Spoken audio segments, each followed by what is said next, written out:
156 años de dominio colonial británico sobre Hong Kong finalizarán el próximo 30 de junio, y la pequeña colonia, convertida en 10ª potencia comercial del mundo, volverá a manos chinas. Un destino que hasta hace poco se contemplaba como una amenaza política, pero que dejó de ser una pesadilla cuando el heterodoxo Deng Xiaoping prometió que Pekín respetaría el sistema económico ultraliberal de Hong Kong. Y así, uno de los mayores centros financieros del mundo afronta la paradoja histórica de integrarse en el gigante comunista chino tras haber sido el mejor ejemplo de éxito del capitalismo más duro. Hong Kong mira con optimismo hacia ese futuro inmediato, especialmente desde los sectores financieros, aunque se mantenga una gran incertidumbre política, sobre todo en materia de derechos humanos, porque hasta ahora la teoría de un país, dos sistemas de Deng Xiaoping no es más que eso, una fascinante teoría, pero que nunca ha sido llevada a la práctica. Las reformas liberales que China ha introducido en su economía, incluso con la creación de zonas económicas especiales, no son más que tímidas formulaciones de las tesis de Deng bajo la ambigua etiqueta de socialismo de mercado. Pero el primer gran desafío que pondrá a prueba la teoría de un país, dos sistemas, será la gestión del emporio de Hong Kong. El enclave, considerado un modelo de gestión capitalista, aportará solo 6 millones de habitantes a los más de 1.200 millones que cuenta China, pero con una renta per cápita 10 veces mayor y unas estructuras financieras capaces de cambiar los rumbos de la economía china. El volumen de capital que Hong Kong atesora en sus arcas hace que las dudas políticas queden relegadas a un segundo plano. Aquí la cuestión de las libertades o los derechos humanos siempre han importado menos a lo largo de la historia colonial que la posibilidad de hacer negocios. Cuando Margaret Thatcher y su gabinete anunciaron que el 30 de junio de 1997 Hong Kong sería devuelto a China, mucha gente anunció un desastre, porque pasaríamos del capitalismo al comunismo. Desde entonces han pasado 12 años y en medio han estado los sucesos de Tiananmen y otras cosas. Pero ahora sabemos que el 30 de junio habrá solo un cambio de bandera, porque los impuestos seguirán siendo los mismos, las leyes también, y los negocios serán exactamente iguales. Los intereses de 560 grandes bancos respaldan el futuro de Hong Kong en la seguridad de que a China le interesa mantener abierta la que ha sido su principal puerta al mundo, por la que ha canalizado la mayor parte de su comercio exterior desde hace años. En ello se basa la confianza del capital internacional en la teoría de un país, dos sistemas. Pero todas las grandes empresas que comercian con China temen que la corrupción y la impenetrable burocracia que lastran las reformas en Pekín acaben dejando sentir sus efectos también en Hong Kong. Ni siquiera la muerte de Deng Xiaoping alteró el pulso económico del enclave. 50.000 personas acudieron a la agencia de noticias china Xinhua para dar el pésame ante una enorme fotografía del líder desaparecido, pero sin banderas rojas ni símbolos revolucionarios a su alrededor. Hong Kong mostraba así un discreto dolor por la muerte del hombre que trazó su futuro, trocando el dogmatismo maoísta en pragmatismo económico. Mientras tanto, la bolsa subía más de 200 puntos, acreditando la obstinada firmeza de los círculos financieros en una apuesta histórica que contempla a la inmensa China como escenario de negocios. Oficialmente, Hong Kong respira seguridad en el futuro. Incluso sus funcionarios confían en que continuarán en sus puestos, desde los ordenanzas hasta la mayoría de los políticos del Consejo Asesor Ejecutivo del gobierno colonial. Cada vez hay más inversores foráneos en Hong Kong, más extranjeros que acuden a Hong Kong en busca de trabajo y negocios. Es mayor el número de los ciudadanos que están volviendo a Hong Kong que el de los que se marchan. O sea, que la gente tiene más confianza en el futuro de Hong Kong.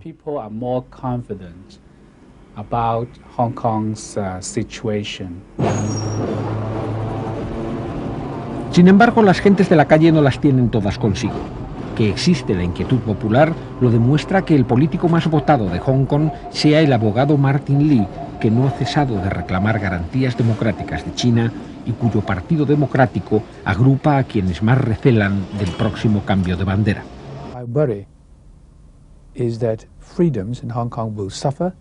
Mi preocupación es que las libertades en Hong Kong sufran y que el sistema legal no pueda mantenerse. En ese contexto, yo me pregunto cuánto tiempo podrá continuar Hong Kong siendo próspero. Pekín controlará los tribunales de justicia, controlará el poder ejecutivo, el judicial y el legislativo. Eso no es lo que prometieron en 1984, y por eso las cosas no están yendo bien en cuanto al respeto de las leyes y las libertades individuales. Cada atardecer miles de trabajadores filipinos se reúnen a charlar en los rincones de la ciudad. Saben que todos los días llegan a Hong Kong 150 emigrantes ilegales y temen que en el futuro la única mano de obra permitida sea la que venga de la propia China. Estas gentes, que son quienes menos tienen y quienes más pueden perder, no comparten el optimismo de unos sindicatos minoritarios y confrontados a un sistema social despiadado que no parecen temer que el patrón comunista resulte peor que el amo colonial. Pese a que los trabajadores de Hong Kong apreciamos el sistema actual, aspiramos a obtener mejoras sociales.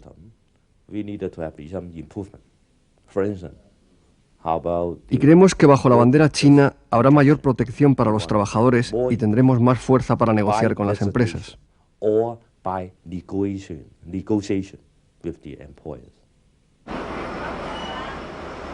El llamado opio del pueblo tiene profundas raíces en Hong Kong. Y aunque la ley básica garantiza el mantenimiento de la libertad de credos, todas las iglesias recelan ante el recuerdo de las persecuciones religiosas en China, donde la creciente política de tolerancia todavía no significa libertad de prácticas. Por eso, en muchos templos, el fervor de los fieles se mezcla con la preocupación de los sacerdotes, orando por un futuro que comenzará dentro de 3 meses. En ese ambiente de incertidumbre se debate también un puñado de misioneros españoles que desde Hong Kong se asoman a China, en cuyo interior aún no están autorizados a trabajar. Teóricamente en la ley básica hay una seguridad, se ofrece una seguridad de que habrá libertad religiosa. No obstante, pues esa preocupación que todos compartimos es saber si esa teoría en la práctica se va a llevar a realizarse. Por las noches, bajo el manto de modernidad de Hong Kong, surgen las ancestrales costumbres chinas y las calles se llenan de augures, a los que se les amontona el trabajo desde que se dio la noticia de la muerte de Deng Xiaoping.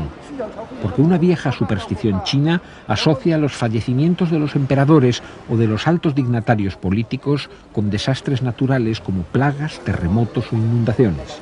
Es un viejo miedo que los analistas políticos no pueden conjurar y que impulsa a consultar a los adivinadores del porvenir. Pero estos días, ya sea mediante el azar de cartas, dados y bastoncillos o por la interpretación de viejas sentencias, todos los lectores del futuro coinciden en predecir una era de tranquilidad y libertades. ¿Acaso porque eso es lo que todos quieren escuchar cuando pagan la consulta?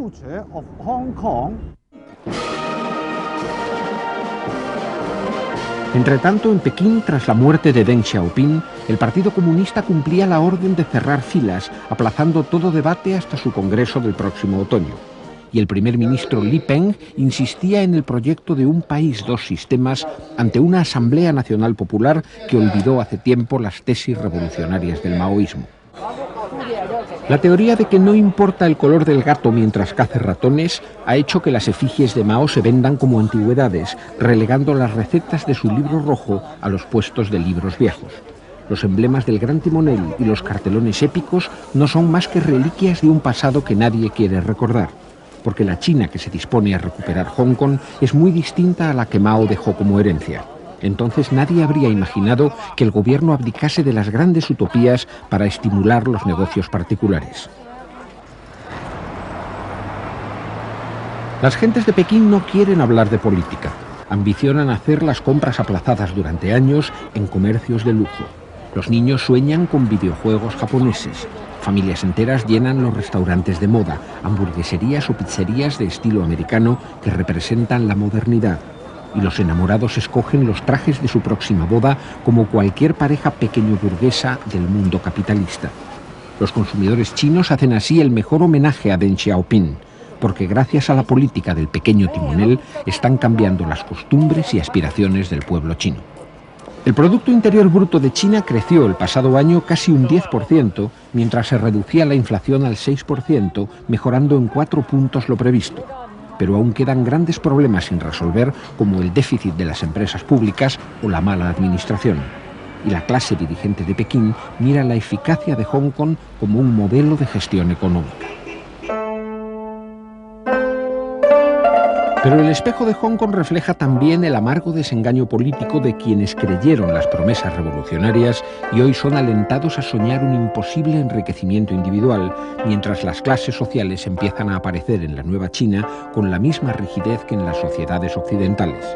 El empobrecimiento de la sociedad rural ha causado el llamado Mang Liu, un flujo ciego que ha empujado a más de 100 millones de campesinos hacia las zonas industriales, creando enormes bolsas de pobreza, desempleo y delincuencia. El mejor destino al que aspira esa enorme legión de desheredados es un empleo mal pagado que la mayoría no encuentra. Para ellos resulta inalcanzable la anunciada prosperidad económica. Hong Kong no es más que un paraíso lejano y la teoría de un país, dos sistemas supone la mayor paradoja de este fin de siglo.